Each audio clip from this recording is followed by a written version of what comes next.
Հաջորդ հարցը, որին կուզենայի անդրադառնալ, դա վերջերս այդ երիտասարդների կալանավորումն է Միքայել եւ Դավիթ Մինասյանների,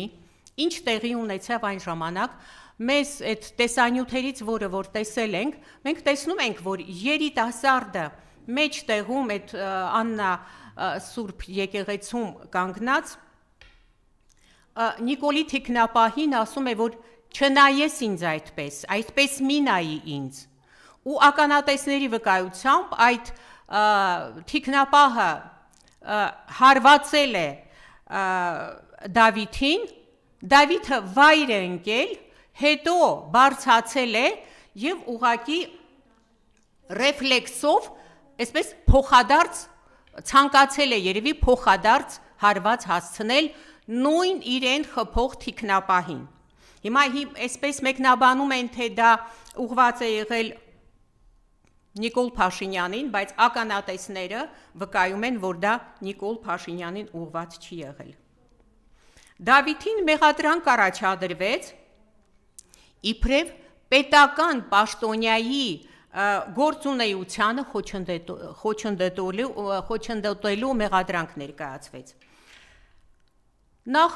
ինչ պետական պաշտոնյայի գործունեության մասին է խոսքը, եթե օրը կիրակի է եւ այն թիկնապահներին, որոնց հրավիրում են աշխատանքի, եւ այն ծառայողական մեքենան, որը օգտագործվում է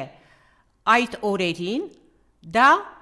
մեր բյուջեի գումարների վատնում է։ Ինչ պետական գործունեություն պիտի իրականացներ Նիկոլ Փաշինյանը Աննա եկեղեցում, բանակցություններ պիտի վարեր,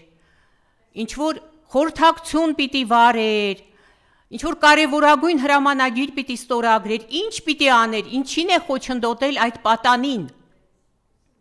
որևէ բանի չի խոչընդոտել։ Երբ որ խոսում ես եվրոպական, ինչի եմ ասում եվրոպական, որտեղ մենք ձգտում ենք դեպի Եվրոպա, չէ, Նիկոլ Փաշինյանի այդ խումբը կառավարությունը օրենք է ընդունել, որ մենք գնում ենք ուղղություն ենք վերցել դեպի Եվրոպա։ Եվ երբ որ Եվրոպան ներկայացնող եվրոպական երկրների դեսպանների հետ ես խոսում, որը ուզում էր օրինակ այստեղ անձնական օգտագործման մեքենա գնել, ու ես օրինակ ասում էի նրան, որ դու ծառայողական մեքենա ես ունենալու, ինչի դա պետք,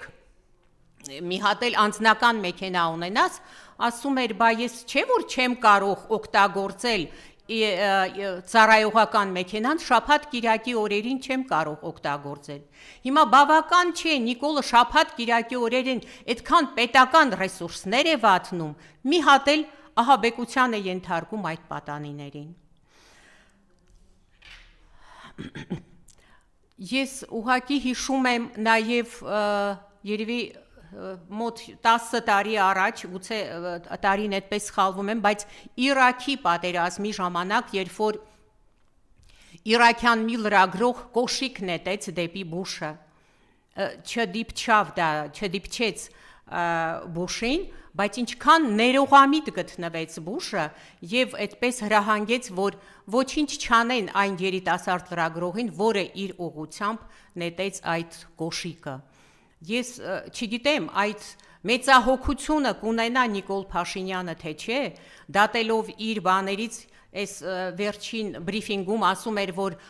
քիչ էր մնում ասի, որ դուք շնորհակալ եղեք, որ այդ երեխայի ուղղությամբ չեն կրակել, քիչ էր մնում դա ասի, բայց պիտի հասկանա, որ այդպես քայլերով ինքը հեռու չի գնա, գալու է ժամանակ, որ ամեն ինչի համար պատասխան է տալու եւ հուսով ենք, որ այդ պատասխանը շուտ է լինելու։ Ուղղակի խորհուրդ ենք տալիս այս դեպքում գոնե այդ երիտասարդի նկատմամբ ավելի այսպես հանդուրժող գտնվել, հասկանալ, որ հարվածը իրեն չի եղել ուղված ու դա ռեֆլեքս է գործել, այդ երեխան ռեֆլեքս է գործել, ընկել է, վերեկացել եւ ռեֆլեքսով ուզել է։ Այո, ընկել է, ես ասացի, երբ որ թիկնապահը հարվածել է երեխային, երեխան ընկել է, բարձացել ու դա ցանկացած մարդու մոտ է այդ ռեֆլեքսը գործում, այդպիսի ռեֆլեքս գործում։ Ուղղակի հորդորում ենք, որ ավելի ուշադիր լինի այդ երեխայի նկատմամբ, ավելի զիջող լինի այդ երեխայի նկատմամբ ու մեր դատական համակարգն էլ, որոնք որ կարծում ենք, որ բան չի մնացել, կլինեն մարդիկ, որ դատական համակարգում առաջին հերթին իրենց արժանի պատիժը կստանան։ Այսքանը։